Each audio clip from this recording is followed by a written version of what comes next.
Hello friend, अस्सलाम वालेकुम। अॼु पाण थोरो PST GST मां हिकिड़ो क्वेश्चन सॉल्व कंदासीं जेको अचणु जहिड़ो आहे ऐं हिनखे तव्हां सम्झण जी कोशिशि करियो। सवाल ते अचूं था, सभ खां पहिरीं जेकी आहे मेन शइ जेकी ईंदी आहे क्वेश्चन। सवाल सम्झ में ईंदो त हिसाबु तव्हांखे ईंदो, बाक़ी जेकॾहिं सवाल तव्हांखे सम्झ में नथो अचे त उहो हिसाबु ठहियो कोन ईंदो तव्हांखे। त सवाल जेको आहे चए थो, a library received an average of 510 visitor every Sunday. हिकिड़ी लाइब्रेरी आहे, उन में 510 हर आचर जे ॾींहं ते 510 विज़िटर अचनि था। बाक़ी इन अदर डेज़ 240 विज़िटर्स, ठीकु आहे। बाक़ी 240 जेके आहिनि विज़िटर ॿियनि ॾींहंनि ते अचनि था। हाणे हिन में चए थो what is the average number of visitor इन मंथ। हाणे महीने जो पाण खे एवरेज ठाहिणो आहे। मंथ में 30 ॾींहं हूंदा आहिनि। हाणे हिन में हेठि चए थो डेज़ बिगिनिंग विथ संडे, ऐं उहो ॾींहुं जेको आहे पहिरीं तारीख़ जेकी आहे उहा संडे जी आहे। त हाणे सभ खां पहिरीं तव्हां इहो सोचींदा त जेकॾहिं पहिरीं तारीख़ संडे जी आहे त संडे महीने में घणा अची वेंदा, आचर घणा अची वेंदा। त आचर जेके आहिनि उहे 5 अची वेंदा। त पाण हिते क्वेश्चन सॉल्व करियूं था। टोटल नंबर ऑफ visitors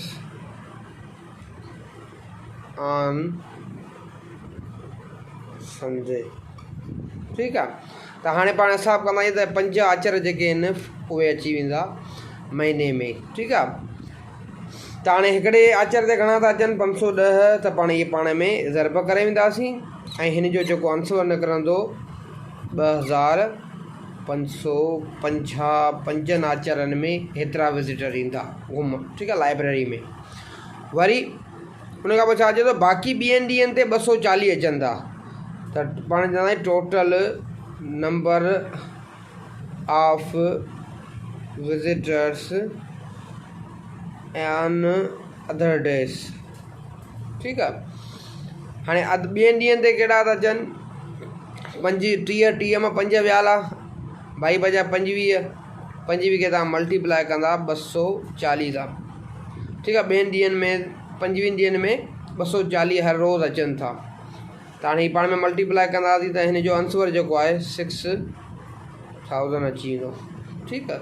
हे तव्हां पाण में मल्टीप्लाई कंदा तव्हांखे ख़बर पइजी वेंदी, ठीकु आहे। हाणे मल्टीप्लाई पाण करियो त वरी टाइम लॻंदो इलाही। हाणे तव्हां छा कंदा, संडे वारा ॾींहं जेके विज़िटर आहिनि हे विज़िटर ॿई पाण में प्लस कंदा। 6000 प्लस 2550, ठीकु आहे, पाण में प्लस कंदा त हिन जो आंसर जेको आहे 8550, ठीकु आहे। हाणे एवरेज जेको आहे घणा ॾींहं महीने में ॾींहं हूंदा आहिनि, 30 सां तव्हां डिवाइड कंदा, 30 सां डिवाइड कंदा तव्हांखे आंसर जेको आहे मिली वेंदो, ठीकु आहे।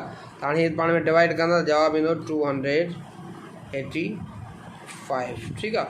एवरेज जेकी निकिती उहा निकिती 285। त ऑप्शन जेको आहे बी असांजो सही आहे। सम्झी विया? त क्वेश्चन खे सम्झंदा पोइ तव्हांखे हिसाबु ईज़ी लॻंदो। Thank U.